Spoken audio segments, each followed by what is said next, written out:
This might be the most dishonest person in American politics today. This can't be America. But obviously, in Trump's America, this is exactly what he wants. And the idea that one person can get out of line and commit such a horrific crime as shooting two National Guardsmen that never, ever asked to be here. In fact, we know the young lady that lost her life, specifically, we're saying that this is a waste of time. Fact check, ma'am. From Time.com, the big boys people. Specialist Beckstrom, a 2023 graduate of Webster County High School, was a resident of Summersville, West Virginia. She volunteered to serve as part of Operation DC Safe and Beautiful, helping to ensure the safety and security of our nation's capital. Her loss is felt profoundly across our One Guard family and throughout the Mountain State, read the statement from the West Virginia National Guard. You know, lying on the dead is bad enough, but lying on a service member killed in the line of duty about their desire and willingness to serve and to perform that duty is utterly reprehensible. And then she goes on to say that the guardsmen said that this deployment was a waste of time. Let's look in on that. Did she believe in the mission of being there? Did she think it was important, or did she think they didn't belong there, the West Virginia National Guard? It was mixed. She got deputized in there, and they gave them no rights to do anything. She was like, people spit towards us, cuss at us, throw things at us, and we can't do nothing. She couldn't detain nobody. She couldn't stop them from doing wrong. It was like they told them to call the cops. She wanted to make the difference. She wanted to extremely. She was happy with it. And she just was also like, why am I here if I can't do nothing? Where they limited them so much, she's like, it's pointless. She's like, I get why we're here, crime's bad, but it's pointless if we can't do anything. So in the exact same way that Miss Crockett accused Lee Zeldin of taking money from Epstein through a false implication, she is now also, through false implication, trying to give you the idea that Miss Beckstrom, Sarah Beckstrom, the fallen guardswoman, didn't believe in the mission and didn't want to be in D.C. on that deployment. When the fact of the matter is she volunteered, and she didn't say it was pointless because she didn't want to be there. She didn't want to do her duty. She said it was pointless because she wanted the authority to actually affect things on the ground. She wanted to be able to arrest people. She wanted to be able to go hands-on. She wanted to execute the mission to a fuller extent than she was being allowed. That was her issue.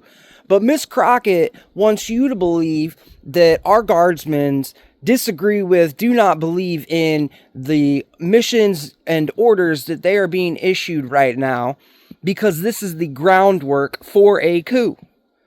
Now, you can tell me I'm being paranoid or delusional, but the fact of the matter is, I know the game plan because I have read my entire life about that exact same game plan being executed in other nations backed by our own government.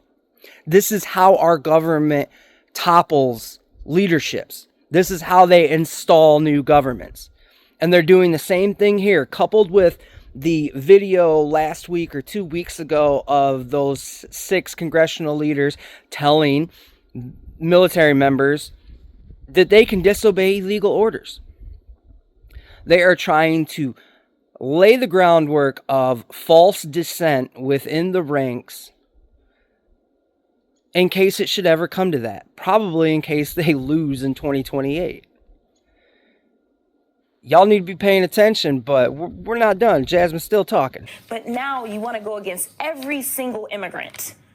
That doesn't make sense. And it's frankly not who we are, because if that's the case, let's talk about the white supremacists and how many of them need to be kicked out of this country, because I can guarantee you, I can track down more crimes that they've committed, because overall immigrants have a lower crime committal rate than white supremacists. But we don't want to talk about that in this country. All right, I got 3 points, Jasmine.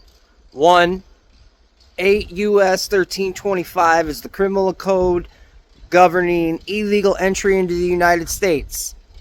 So for you to be like, oh, immigrants commit crimes at a lower rate than Americans, literally every single one of them is, by entry into the U.S., a criminal. So they're at 100%. I don't know what the fuck you're talking about. Now, as to the whole, white supremacists, they commit way more terror and crimes I could go find, blah, blah, blah, blah, blah. That's because they count literally anything that is done by a white dude, any sort of mass casualty event committed by a white dude, they will call right-wing terrorism simply because of the race of that individual. And I've already said this before, but it's like counting every shooting in Chicago and Baltimore and Philadelphia and LA and blah, everywhere, every other major city. It's like counting all of those shootings, majority done by black Americans, as democratic terror and violence. But they would never do that because they're racist against white people. Anyways, the most detrimental, harmful thing to black Americans and minorities here in the United States is it's white supremacists, no doubt, but it's not right wingers. It's the liberal white supremacist left that thinks that black Americans aren't smart enough to figure out how to go down to the DMV and get an ID. It's, I don't know, Joe Biden's 94 crime bill that threw fucking millions of black men into prisons for ridiculous sentences, largely for nonviolent drug offenses. Oh, I don't know. Wasn't it a bunch of white folk, Antifa, college-educated people that just 4 or 5 years ago caused between $1 and $2 billion worth of property damage, mostly in minority communities? Entire administration is they have made everything worse. Like, it was bad the first time, so bad that he got kicked out of office, and then unfortunately America got amnesia, and somehow he ended up back in office, and now he is literally terrorizing everyone. Just got back from Memphis. I mean, it look like a totally different city right now. The vibes are different. I don't know. I guess it's just me, man. But Memphis changing for the good, y'all. I'll say thank you to Trump for bringing these National Guards and doing what they're doing down here in Memphis right now. You know, for the first time in 5 years. I've been in my home for 5 years. And for the first time, my kids have been able to play in the backyard and be able to do it comfortably.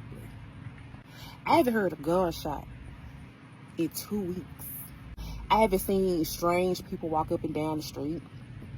Just a few weeks ago, I had somebody walk on the side of my house. None of that action's going on. I haven't seen no young YNs at the store posted. I haven't seen an Infinity fly past me in weeks. I'm sitting on my porch right now, and I'm watching kids outside playing. People outside walking with their kids, stuff I ain't never seen before living in my neighborhood. I'm happy. I'm happy. Honestly, I truly feel that this is just a band-aid to the problem. I don't think this is going to completely fix everything. But to have a moment of peace, just thank you, Jesus. All I want to say is, Trump, you're doing your big thing, man. We got the kids back outside on their bikes. The lawnmower's back going, the dog's back barking. Memphis is looking real good out here, man. Hey, man, you did your big one, man. Appreciate you for helping cleaning up Memphis. Hey, MPD, well, I don't even know what to say about y'all. I done walked to the store. Y'all got me a bag of ice. I ain't walked to the store in about 20 years. So while hard-working black Americans can go out of their homes comfortably and safely and enjoy their property in their neighborhood for the first time in 5, 10, 20 years, you're doing everything you can in your power, fighting tooth and nail to prevent Trump from creating those conditions for black communities. Protecting the criminals, causing those people to fear going out into their own yards. I'm sorry, who cares about black Americans?